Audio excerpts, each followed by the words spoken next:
Começar uma vida nova é sempre um ato de coragem. Agora, se você está prestes a chegar num lugar completamente desconhecido, onde ninguém fala sua língua e você nem sabe se um dia conseguirá voltar para sua terra natal, então você precisa mais do que coragem. Você precisa de muita fé.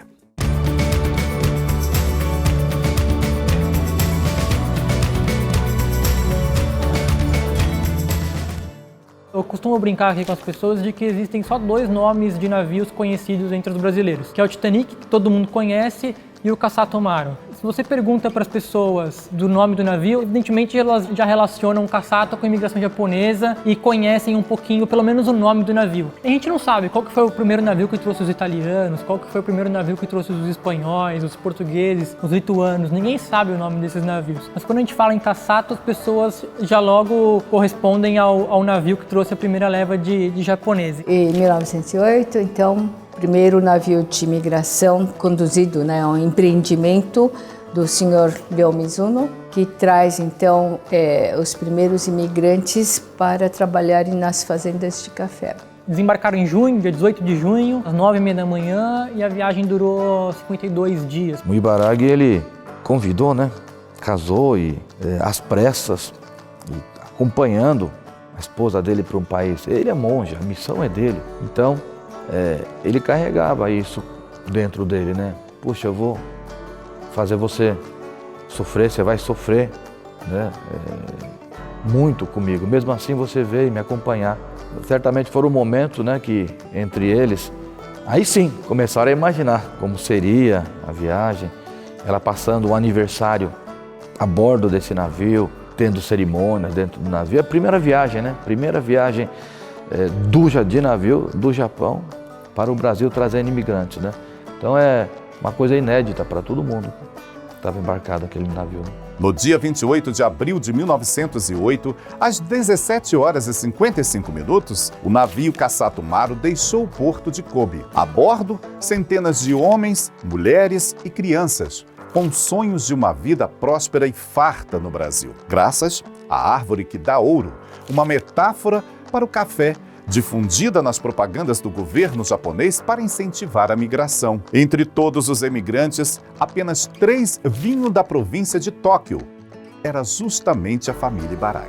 Para a lista de passageiros, de 781 passageiros do navio Kassato Maru, você vai reparar que de Tóquio só tem 3. Estranho, né? No navio de 781, da capital só 3? Como assim? Tóquio, como não era uma província agrícola, ele não poderia mandar um agricultor. E, no entanto, eu fiquei surpresa que Ibaraghi-san veio via Tóquio mesmo, consta lá que ele era de Tóquio. Não veio como destinado para... Mas ele veio, eu pude verificar a documentação, ele veio realmente como religioso, como monge budista para o Brasil. Durante a viagem exaustiva a bordo do Kassato Maru, os emigrantes das mais diversas partes do Japão eram obrigados a conviver, pois dividiam as cabines do navio. E foi aí que um jovem chamado Endo Toyonosuke, da província de Miyagi, ficou intrigado pelo único monge a bordo, tão jovem quanto ele, que orava com disciplina exemplar todos os dias. O ser humano, ele é um ser que sofre, sempre está sofrendo. Se ele não tiver algo que possa realmente ele fazer com que ele suporte esse sofrimento, a vida se torna cada vez mais difícil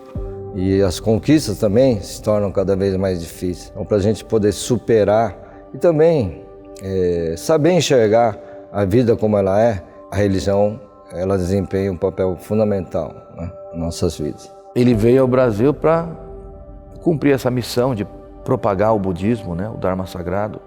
Ele nem esperou chegar no Brasil para começar a fazer isso.